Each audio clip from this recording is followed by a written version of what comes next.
dire que finalement, tout quartier portant le nom de Chinatown est en fait un domaine privé, puisque dans toutes les entrées de Chinatown, on va rencontrer ce que vous voyez sur l'image de droite. Vous avez ces poutres verticales le long des murs qui suffiraient déjà à définir Mavoy, la ruelle, comme étant un domaine privé, mais il y a en plus la poutre qui est en travers, et là il y a beaucoup plus qu'une poutre. Dans Masechet Eruvin, on nous explique que dans certains cas, il faut en plus mettre sur la poutre un ornement imposant de façon à ce qu'il attire l'œil et qu'on fasse attention que c'est l'entrée d'un de ces domaines-là.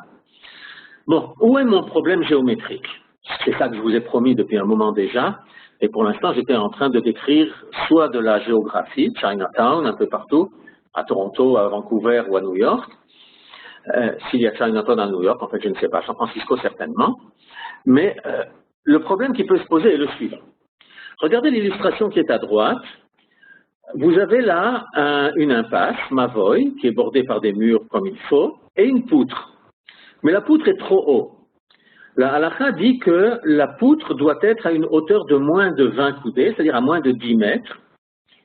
Pas pour maintenant, pour une autre fois, mais on pourra se souvenir que cette hauteur de 10 mètres est aussi la hauteur maximale pour une soukha, et c'est aussi normalement la hauteur maximale pour placer une Hanouka. Bon, aujourd'hui, il y a différentes conditions à prendre en compte, parce que quelquefois, on habite dans des immeubles beaucoup plus hauts que cela, et alors où va-t-on allumer la Hanoukia?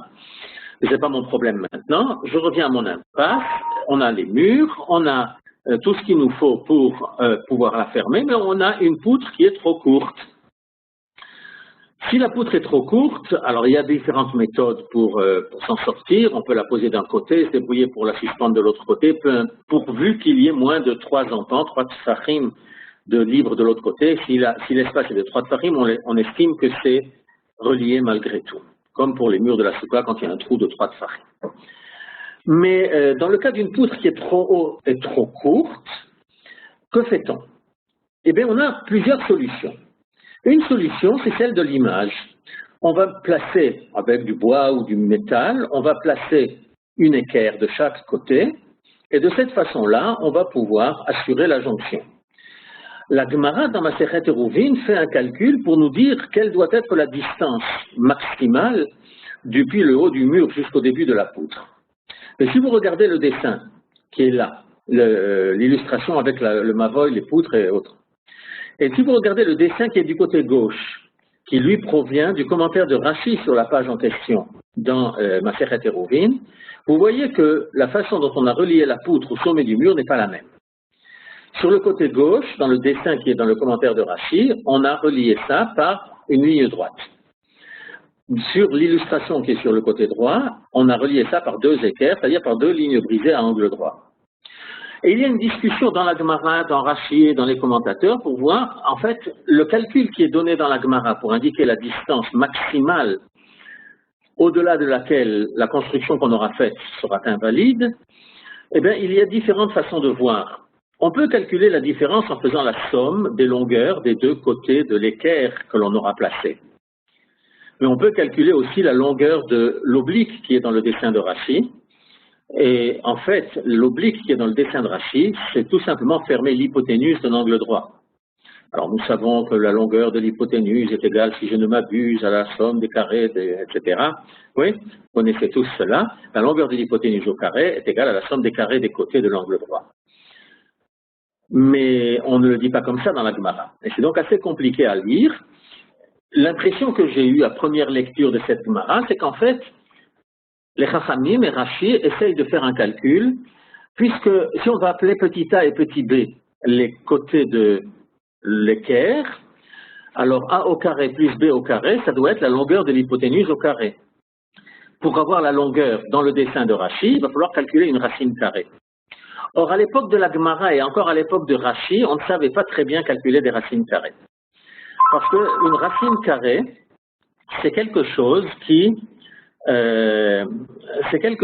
qui souvent a comme résultat ce qu'on appelle un nombre irrationnel. Un nombre irrationnel est un nombre qui, lorsqu'on l'écrit sous forme décimale, la façon dont vous êtes habitué à écrire des nombres, eh bien après la virgule, il y a une infinité de chiffres et de façon parfaitement désordonnée. On ne peut pas dire qu'il y a une suite de nombres qui va se retrouver petit à petit et qui va se reproduire. Alors, une approximation que vont utiliser les Chachamim pour racine carrée de 2, c'est 1,4. En fait, racine carrée de 2, c'est 1,4, 1, 4, c'est encore une infinité de nombres parfaitement désordonnés. Et c'est ça qu'on peut arriver à rencontrer. D'autres personnes lisent cette Gemara d'une autre façon, en disant qu'en fait, la géométrie qui est là est une géométrie beaucoup plus moderne que celle que nous connaissons, que celle que nous avons appris au lycée, et c'est celle des chauffeurs de taxi à Manhattan. Une distance à Manhattan entre 2 points ne va pas d'après la ligne droite, puisqu'on est obligé de passer d'après les avenues orientées nord-sud et les rues qui sont orientées est-ouest, et c'est comme ça qu'on doit se débrouiller.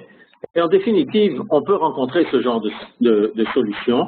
L'image que vous avez au milieu n'est pas une solution qui a été prise pour fermer un Mavoy, c'est tout simplement le dessous d'un pont quelque part à Montréal, dans lequel on voit en même temps les deux constructions, celle des deux côtés de l'angle droit et celle de l'hypoténuse. Quelle est la solution? Quelle est la réponse mathématique à la question que les Chachamim ont posée? Eh bien, j'imagine bien qu'aujourd'hui, on essaierait de faire en sorte de correspondre aux deux critères, parce que si on doit avoir une distance minimale de 3 empans, la distance calculée en ligne droite par l'hypoténuse est toujours plus courte que celle en calculant la somme des côtés de l'angle droit, et donc on se débrouillera pour que la somme des côtés de l'angle droit soit inférieure à la distance maximale, et de cette façon-là, on sera sorti d'affaire d'après toutes les opinions. Le problème qui peut se poser aussi dans ces domaines-là, et qui va nous amener à une autre question de géométrie simple, c'est quand on veut réunir plusieurs cours en un seul domaine privé. On a ici un dessin qui nous représente un Mavoy, une impasse, sur lequel s'ouvre un certain nombre de cours. Chaque cours est un domaine privé en soi, une famille habite là, la cour est son domaine privé, mais on peut faire ce que l'on appelle Eruv Hatserot. En fait, quand vous parlez d'un Eruv autour d'un village ou d'un quartier d'une ville, c'est ça que l'on fait.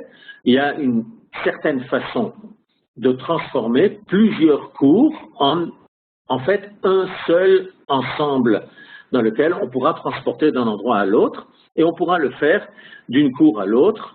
Si vous avez visité des villages suffisamment petits, visité dans un kibbutz religieux, dans un moshav religieux, vous aurez vu que dans la synagogue, il y a quelque part une boîte avec un paquet de matzot et il y a marqué dessus Eruv Hatserot. Je ne vais pas rentrer dans le détail comment le rabbin de cet endroit-là a fait cet Eruv Hatserot, mais si vous regardez ici, bon, il y a des murs, il y a des ouvertures dans les murs et autres, mais on peut arriver à faire de tout cela comme si c'était une seule et unique cour. On verra plus tard quel genre de problèmes particuliers peuvent se poser. Des problèmes de superficie peuvent se poser. Parce que je vous ai dit tout à l'heure qu'un domaine privé devait obligatoirement être suffisamment petit. Mais quelquefois, c'est un petit peu trop grand ou autre. Enfin, il y a en tout cas des calculs qui peuvent être faits. Je ne rentrerai pas dans le détail ici, mais regardez bien le terrain qui est représenté sur le côté droit. Au milieu, on a un terrain de 50 coudées sur 50 coudées, mais quand on rajoute des bandes sur les côtés, on rajoute des bandes, les bandes rouges sont des bandes de 10 coudées de largeur, on a donc dans les coins, les 4 carrés verts font 10 coudées sur 10 coudées, on rajoute un peu l'épaisseur du mur, ce que vous voyez de couleur bleue sur le dessin, et on va se retrouver avec un carré dont le côté est de 70 coudées.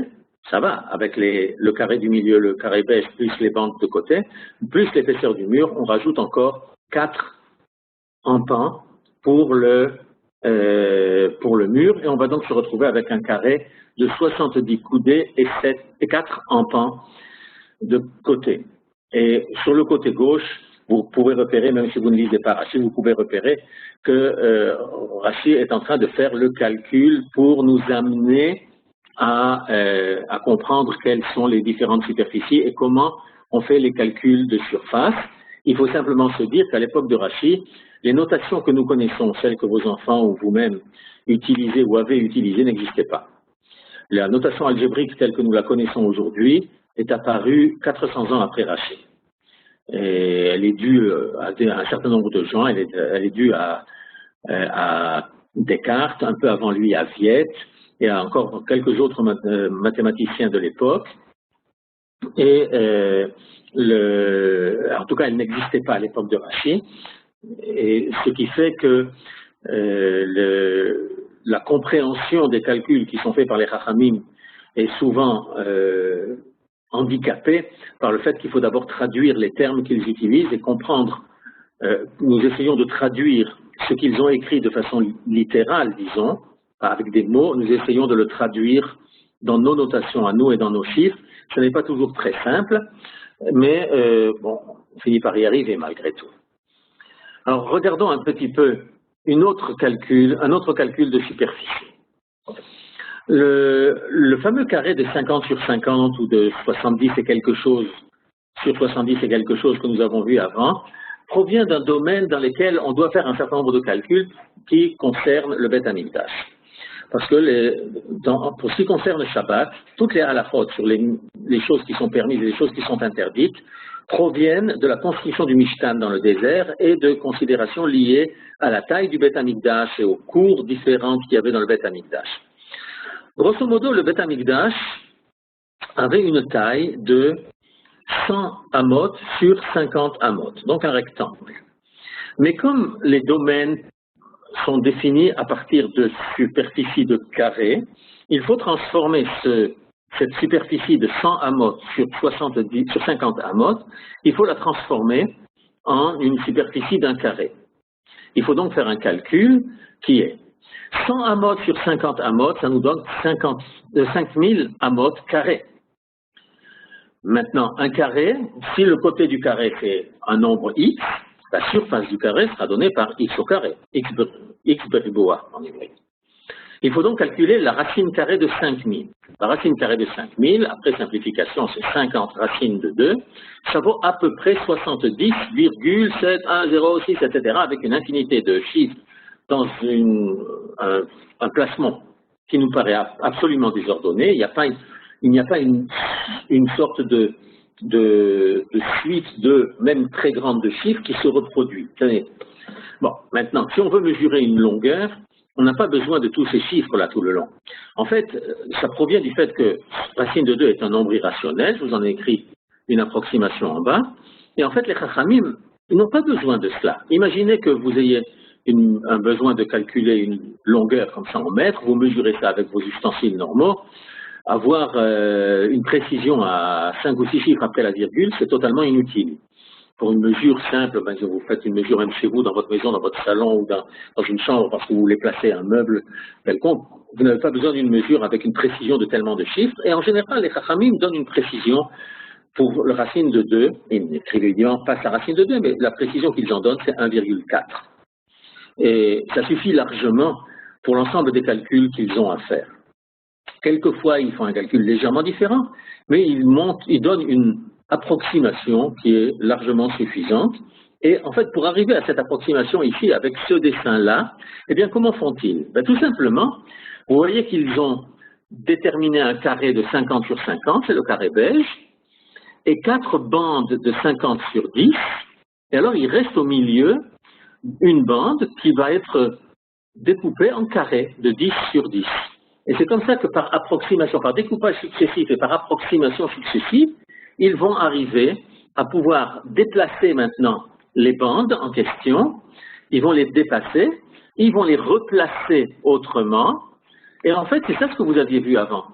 Nous avons notre carré de 50 sur 50 sur le milieu, nous avons les bandes de 10 sur 50 en rouge sur les côtés, les carrés de 10 sur 10 qui font les coins, et puis il reste en fait ce carré bleu de 10 sur 10 qu'ils vont encore découper un petit peu plus en des bandes beaucoup plus fines de façon à pouvoir créer cette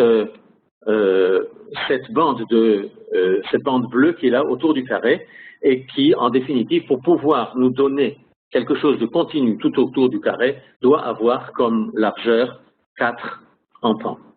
Et c'est de cette façon-là qu'ils font le calcul.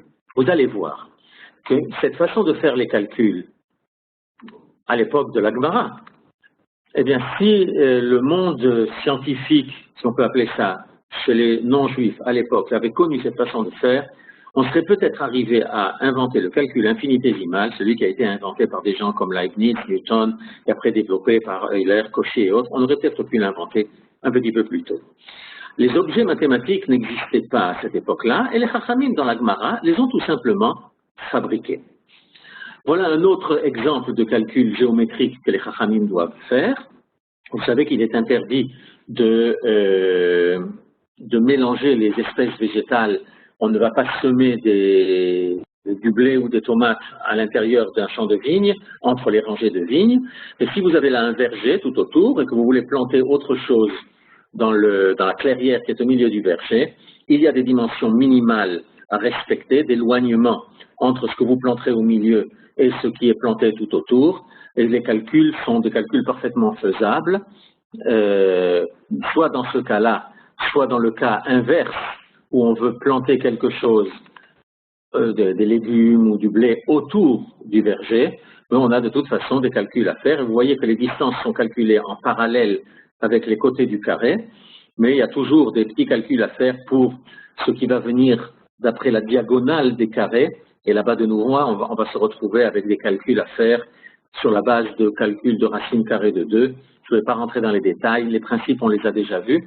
On voit que les Chachamim ont eu affaire à des calculs de géométrie qui, pour nous, sont des calculs de géométrie simples, mais qui, à l'époque, ne l'étaient pas forcément. Un dernier exemple de géométrie simple que je veux vous donner ce soir, c'est celui d'une fenêtre ronde. On a envisagé tout à l'heure le cas de cours mitoyennes et on voudrait pouvoir les transformer en fait en un seul domaine privé, de façon à permettre à la famille Lévi et à la famille Cohen de mettre un certain nombre de choses en commun le Shabbat, de faire passer des choses de l'un à l'autre. Imaginons que les deux cours soient séparés par un mur. Alors, si elles sont séparées par un mur, ce sont deux domaines privés différents. Mais si dans le mur il y a une fenêtre, eh bien, il est possible que si la fenêtre est assez grande, il est possible qu'on puisse transformer les deux cours en une seule, en fait, du point de vue de Ilchot Shabbat. Les définitions sont données en termes de carré. Il faut que la fenêtre ait une taille minimale, en gros 1 mètre sur 1 mètre, en fait un petit peu moins que cela. Mais si la fenêtre est ronde, comme dans l'illustration que l'on a là, eh bien, que fait-on? Eh bien, il y a toute une discussion qui apparaît 2 fois, au moins 2 fois dans l'ensemble du chasse, une fois dans Maseret Eruvin pour la fenêtre qui sépare 2 cours, une fois dans Maseret Souka pour la question d'une souka ronde, et dans laquelle les Chachamim font un calcul. Vous avez un cercle, regardez le dessin qu'il y a là sur la droite, vous avez un cercle, et la question qu'il se pose, c'est faut-il que le carré qui englobe le cercle soit un carré de dimension minimale, qui a été prévu à l'avance, ou est-ce que le carré qui est inscrit dans le cercle doit avoir les dimensions minimales? À la fin, en définitive, c'est que c'est le carré inscrit, le carré rouge que vous avez à l'intérieur, qui doit avoir les dimensions minimales. C'est la même géométrie que l'on rencontre pour une fenêtre ronde entre 2 cours, ou pour une souka ronde. Alors, ça ne vous arrive pas très souvent de rencontrer une souka ronde, mais c'est pourtant envisageable. Il fut une époque où on savait mieux construire des constructions rondes. Là, vous avez là des constructions en pierre sèche que l'on peut retrouver. C'est pas chez nous qu'on les a trouvées celles-là. Mais enfin, imaginez que vous ayez cette construction-là, en pierre sèche, là sur le côté gauche. Eh bien, elle est suffisamment grande pour qu'à l'intérieur, il y ait un carré de 7 empans sur 7 empans, qui est la taille minimale, de façon à ce que Rocho, Verubo, Veshulchano, c'est-à-dire que la personne soit l'essentiel d'une personne soit dedans, eh bien, on peut couvrir donc cette souka ronde par un shraf, par un toit de souka avec des feuillages, des branchages et autres, et ça fera une véritable souka. C'est exactement la même géométrie que celle de la fenêtre ronde qui était là. Il y a des considérations annexes qui viennent, pas de géométrie, mais d'autres choses, qui font que certains points particuliers sont plus importants dans le cas de la fenêtre et d'autres sont plus importants dans le cas de la souka ronde, mais c'est exactement la même géométrie qui est décrite par les Chachamim. Et puis, on a d'autres questions qui viennent se poser. Vous voyez le titre, j'espère qu'il ne fait peur à personne. Et quand j'ai parlé tout à l'heure de calcul infinitésimal, c'est le seul écran que je vais vous montrer dans ce domaine-là. Je n'ai pas l'intention de rentrer là dans des choses beaucoup trop difficiles. Mais vous savez qu'il existe aussi quelque chose qui s'appelle Trum Shabbat. le jour du Shabbat, il y a un interdit rabbinique de s'éloigner de son lieu de résidence de plus de 2000 amot, mettons 1 kilomètre. Si on habite dans une ville, toute la ville est considérée comme le lieu de résidence et les 2000 amot sont calculés depuis la limite de la ville et au-delà. Si la ville a une drôle de forme, il y a tout un tas de calculs pour uniformiser la périphérie de la ville. Je ne veux pas rentrer là-dedans. Mais pour calculer ces 2000 amot, comment est-ce qu'on les calcule? Est-ce qu'on les calcule à vol d'oiseau ou est-ce qu'on les calcule en nombre de pas qu'on va être obligé de faire? Eh bien, il y a des calculs qui peuvent être faits. Si jamais au milieu de ces 2000 amot, il y a un fossé, avec les côtés du fossé qui sont des pentes trop fortes, au-delà d'un certain degré de pente, comme on l'a vu tout à l'heure, eh bien, on va faire le calcul d'une façon particulière. On va placer des gens, ou on va faire comme si on avait placé des gens. Vous voyez là, vous avez quelques hommes qui sont placés tout au long de ce talus, de façon à ce que les pieds de l'un soient à la hauteur des épaules du précédent. Et on ne va pas calculer la longueur le long du talus, mais on va calculer la longueur de ces segments horizontaux que vous voyez, qui relient les pieds de l'un aux épaules de l'autre. En fait, ça donnera une approximation de la longueur véritable du talus, mais ça permet de cette façon-là d'avoir 2000 amot qui vont un tout petit peu plus loin que si on avait calculé le long du talus, puisque vous voyez qu'on remplace à chaque fois dans un triangle rectangle, on remplace l'hypoténuse par un côté de l'angle droit, qui est certainement plus petit que l'hypoténuse. Les Chachamim ont permis d'aller un petit peu plus loin que les 2000 amot stricts à vol d'oiseau. Et simplement, c'est une méthode de calcul, d'approximation pour le calcul d'une longueur d'un arc de courbe qui est utilisé de façon parfaitement standard. C'est ça qui a permis de créer petit à petit des choses qu'on a appelées les sommes de Riemann et qui amènent au calcul intégral. C'est ça qui sous-tend les dessins que vous avez là sur le côté droit, qui sont dans ma Maseret Eruvin et aussi dans ma Maseret Psachim. Je n'ai pas l'intention ce soir de rentrer dans ces domaines-là. Si on a l'occasion, une fois, on en reparlera. Mais toujours est-il que je vous avais montré un peu de géométrie élémentaire, juste des carrés et des cercles. Je peux vous montrer là un petit peu de calcul infinitésimal, mais nous n'allons pas en dire plus. Je vais juste aborder maintenant un nouveau sujet. On le complétera Bezrat Hashem la semaine prochaine, mais ça nous permettra de toute façon de rentrer dans quelque chose qui a un développement assez vaste dans beaucoup de domaines. Il existe des suites de nombres que l'on appelle les suites de Fibonacci. Fibonacci, c'est la personne dont vous avez à droite une photo de la statue qui trône à Pise. Fibonacci était son surnom, son vrai nom était Leonardo da Pisa, Léonard de Pise. Rien à voir avec Léonard de Vinci.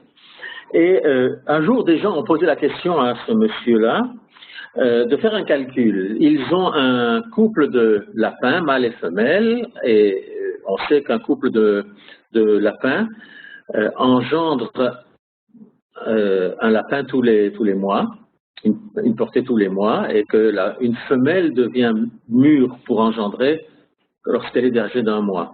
On dit, bon, on a un couple de lapins, est-ce que tu peux nous décrire comment va évoluer notre élevage, le nombre de lapins qu'on aura au bout de 2 mois, 3 mois, 4 mois, 5 mois, etc.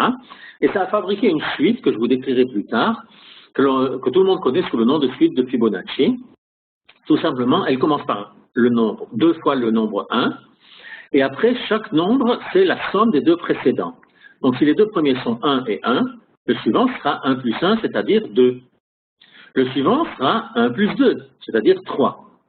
Le suivant sera 2 plus 3, c'est-à-dire 5. Et après, on aura 3 plus 5, ça fait 8, et ainsi de suite. 13, etc., etc. Et puis, Fibonacci a joué avec cette suite-là, et il est apparu un certain nombre de propriétés parfaitement intéressantes. Et nous rencontrerons des propriétés de cette suite de nombres dits nombres de Fibonacci. Nous rencontrerons ça dans énormément de domaines dans le monde, que ce soit en domaine biologique, architecture et autres. Et on rencontrera ça aussi dans un certain nombre de constructions liées à la vie juive et des domaines tout à fait particuliers de la vie juive. Alors, nous allons simplement commencer maintenant, histoire de nous habituer un petit peu à ce que sont ces nombres de Fibonacci, et puis pour ce qui est de la Joconde, avec sa jolie spirale qui l'entoure, on en parlera un tout petit peu plus tard. De quoi parle-t-on ici? Eh bien, tout simplement de la chose suivante. Les Grecs avaient défini un nombre, en fait, c'est pas eux qui ont donné ce nom-là est apparu beaucoup plus tard, mais aujourd'hui il est connu, et vous pourrez chercher sur Internet, un nombre qui s'appelle le nombre d'or, en hébreu on appelle ça Yachas HaZahav. C'est supposé être l'aune de la beauté, de l'esthétique dans les bâtiments ou autres. Que considère-t-on comme diviser quelque chose en deux parties de façon harmonieuse? Ben, regardez le dessin sur le côté droit, il y a des gens qui penseraient que le diviser en deux parties égales. Vous avez deux segments, un bleu, un orange, et bon, dans la mesure où on l'a divisé en deux parties égales, c'est ça qui est beau, c'est ça qui est esthétique, parce que on a affaire là à quelque chose qui est c'est démocratique. Tout le monde, tous les hommes naissent, et tous les segments naissent et vivent égaux en droit. Eh bien, les Grecs, les grands inventeurs de la démocratie, justement, ont décidé qu'il n'en serait pas ainsi, mais ils avaient une définition bien plus compliquée. C'est un nombre tel que le rapport du grand sur le petit est égal au rapport de la somme des deux sur le grand. Oui, la formule est écrite là sur le côté gauche. Ça, écrit comme ça, c'est désagréable, c'est pénible, mais on peut le comprendre d'une autre façon, d'une façon un petit peu plus géométrique. Toujours est-il que, eh bien, si j'écris la relation que l'on a énoncée, A plus B, la somme des deux sur le plus grand des deux, A, doit être égal à le grand A sur le petit B. On peut arriver à transformer ça en une équation à une inconnue. C'est une équation de degré 2 que les élèves de lycée apprennent à résoudre. Elle a deux solutions, une positive, une négative. Sa solution positive, c'est ça qu'on a décidé un beau jour d'appeler le nombre d'or. Ce nombre d'or vaut à peu près 1,61, etc., etc. Tout simplement, on va retrouver quelque chose. Regardez un peu la construction sur le côté gauche. Regardez le carré, il y a un carré avec un nombre 1 dedans. On va commencer par là. Et puis on trace un carré à côté de lui, qui lui aussi a une surface de 1, ou plutôt un côté de longueur 1. Maintenant, sur ces deux carrés-là, on va pouvoir tracer un autre carré qui lui sera de côté 2. Vous le voyez, il est en haut à gauche. Je vais essayer de vous le montrer. Oui, on est ici. D'accord? Maintenant, puisqu'ici on a 2 et 1, ça fait 3, je peux tracer maintenant un carré qui, lui, va être un carré de côté 3. Mais si vous regardez le rectangle que j'ai obtenu là, eh bien, vous allez avoir quelque chose de particulier, regardez bien. Ici, on a 1 plus 1, ça fait 2. 1 plus 2, ça fait 3. Et si je continue maintenant, là, j'ai une longueur 5, donc je peux tracer un carré de côté 5, et ainsi de suite, je trace petit à petit des carrés sur les bords de mes rectangles, chaque fois sur la longueur du rectangle, et j'obtiens un autre rectangle. Tout simplement, les rapports que j'ai à chaque fois, et ici on continue encore un coup plus loin avec un côté 8, et là le côté 5, ici, ce que vous avez ici, c'est exactement le rectangle que l'on a là. Et tout simplement, on peut continuer à construire ça. Ici, je vais construire un carré de côté 13 et ainsi de suite. En fait, c'est ça ce qu'on a là avec les couleurs dont on parlait tout à l'heure.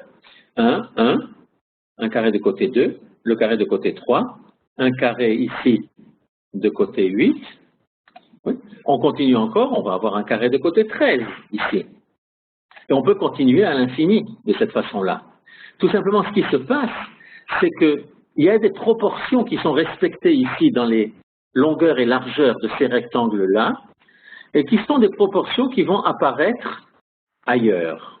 On en parlera probablement seulement la prochaine fois, mais cette façon de construire quelque chose, c'est une façon qu'on avait déjà rencontrée. Ici, c'est un petit peu Fibonacci qui nous en a parlé.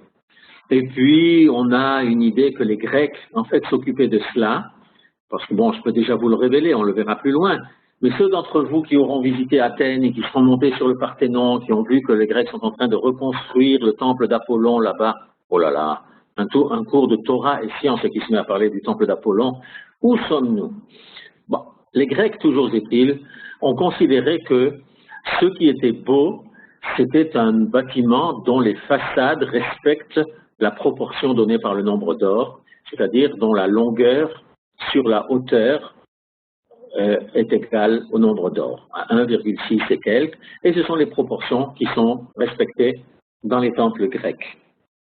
Il y a un certain nombre de bâtiments avec ces proportions-là, on en parlera, je pense, la prochaine fois, mais vous voyez bien que cette façon de construire quelque chose à partir de découpage en carré et en déplaçant certaines des bandes que l'on a, eh bien, c'était la façon de construire que les Chachamim avaient déjà décrite dans la Gemara. C'est l'objet mathématique que Fibonacci a commencé à décrire. Et au-delà de cela, il y a d'autres objets qui ont été décrits. Eh bien, cet objet mathématique était déjà en devenir. Il faisait partie d'un besoin que les Chachamim avaient à l'époque pour décrire ce qu'ils décrivaient dans Masechet Eruvin. Et tout cela est lié à cette fameuse suite de Fibonacci dont vous avez un morceau, un tout petit morceau là-haut, et qui est en fait le développement d'un couple de lapins. Si au mois de janvier vous aviez un couple de lapins, eh bien au mois de février vous avez toujours votre couple de lapins que vous aviez en janvier, vous l'avez toujours en février. Mais vous avez en plus un nouveau couple de lapins qui vient de naître et qui sera mature au mois de mars.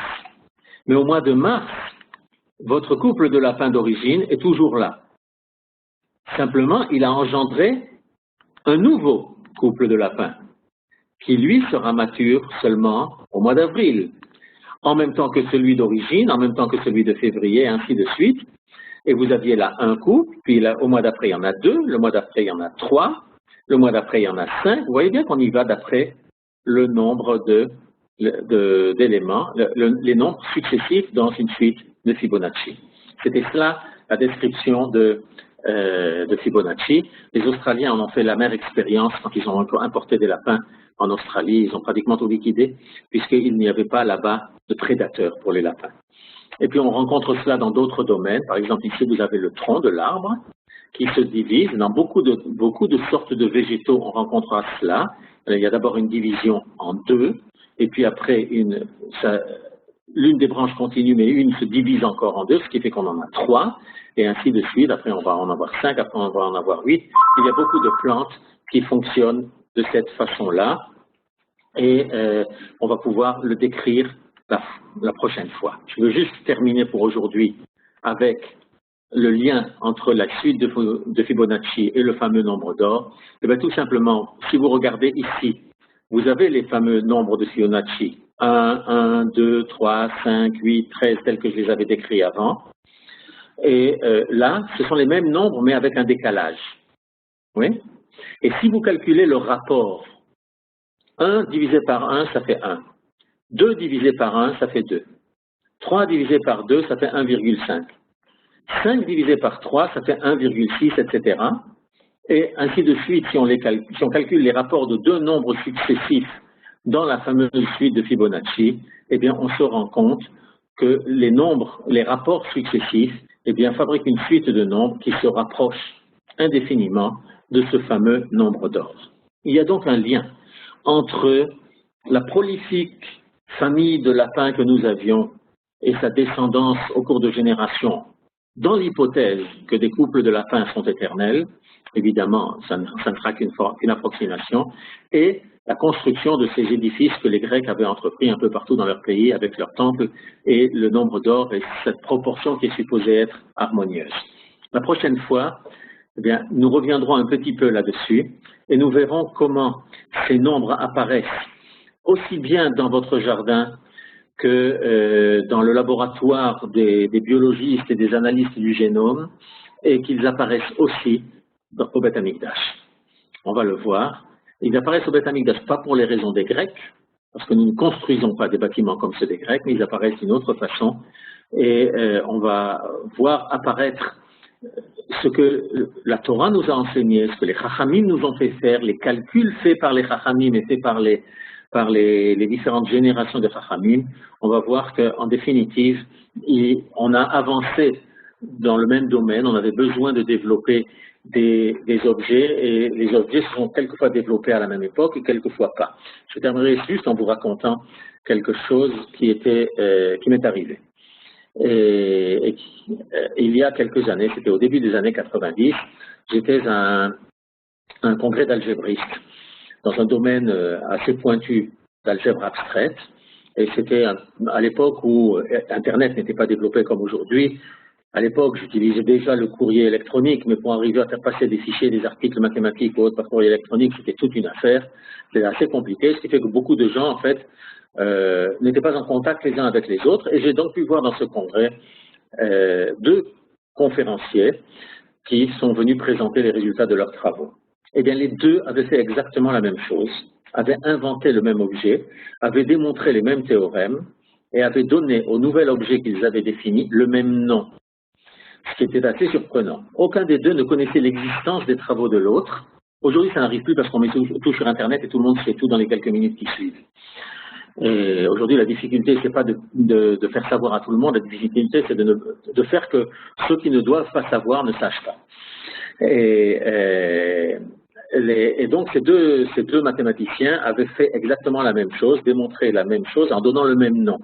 Et bien, pour moi, c'était simplement une démonstration que Akadosh Baruch Hu avait décidé que cette notion-là, cette connaissance-là devait rentrer dans le monde à cette époque et qu'il l'avait envoyée par deux canaux différents comme ça il était sûr que l'un des deux le ferait et en parlerait. On rencontre ça dans différents endroits, on rencontre ça en prophétie. Quand Dieu envoie une prophétie à quelqu'un, eh bien, il l'envoie aussi à d'autres, mais il donne l'ordre de parler à un seul.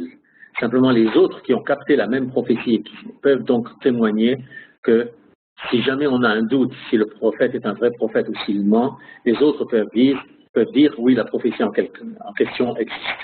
Alors, je ne vais certainement pas vous dire que Fibonacci était un prophète, mais il a, à travers la question qu'on lui a posée et les développements mathématiques qu'il a fait, il a en fait fait quelque chose qui était assez proche du moins, si ce n'est dans les chiffres, du moins dans la façon de travailler, la façon de penser, la traduction géométrique, proche de ce que l'on rencontre dans la Gemara, et on verra la semaine prochaine d'autres petites géométries simples.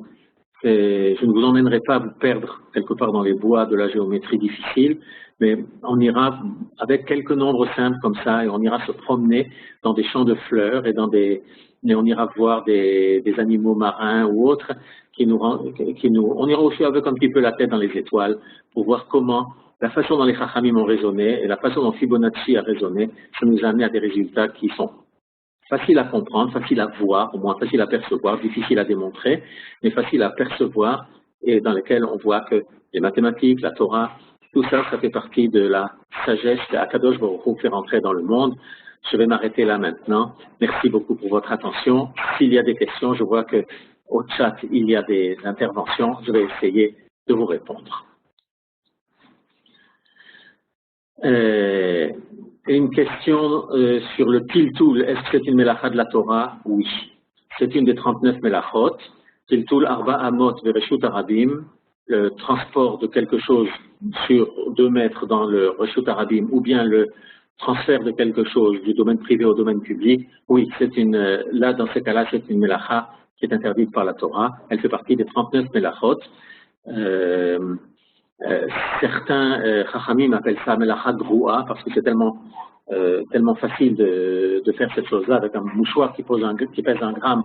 On va le faire en le transportant du domaine privé au domaine public, alors que déplacer une armoire dans son salon, ben, c'est parfaitement permis.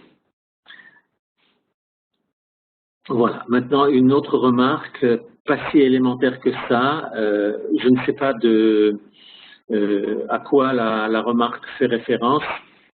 Si vous pensez que la géométrie que j'ai montrée n'est pas élémentaire, alors guidez-moi de façon à ce que je puisse compléter ce qui manque. je ne voudrais pas tomber dans le travers de quelqu'un qui est un grand mathématicien qui donnait un cours une fois en Amérique il y a quelques années, et à un moment il dit « et ce résultat-là est trivial ». Un des étudiants lui pose la question « en quoi est-ce que c'est trivial ?» Le professeur s'arrête, regarde son tableau, réfléchit un petit peu et dit « attendez un peu ». Il sort de l'amphithéâtre, va dans son bureau, revient 20 minutes plus tard et dit à ses étudiants « je viens de vérifier, c'est effectivement trivial ». Alors je voudrais quand même pas vous faire ça, et s'il y a quelque chose qui manque, soyez gentils, dites-le moi afin que je puisse le compléter. Okay, ben, merci beaucoup, professeur. Merci pour ces éclairages sur la géométrie, la prophétie. On a parlé de tout, d'architecture, du Shabbat, de toutes ces réchouillottes. Merci beaucoup, professeur. Je dis encore, s'il y a des gens qui ont des questions, c'est le moment d'allumer votre micro. Pour ceux qui ne savent pas, à la droite de votre nom, il y a le micro. Vous avez un icône du micro. Il y a des gens qui se sont connectés pendant le cours, peut-être qu'ils ne connaissent pas. Si vous voulez, vous avez encore la chance de pouvoir poser une question.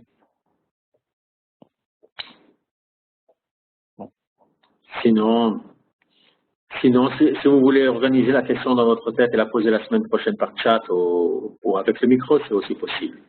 Et si c'est pendant la semaine, eh bien, par l'intermédiaire des organisateurs de l'ILMOD, alors vous pouvez la leur envoyer, ils me l'enverront. Super, merci beaucoup. Et merci. Shabbat Shalom à vous, Chag Sameach à vous, à tous les auditeurs. Et donc, on aura le plaisir de se retrouver, si Dieu veut, la semaine prochaine. Et pour encore plus de cours sur lilmod.org. Shalom et Leitraot.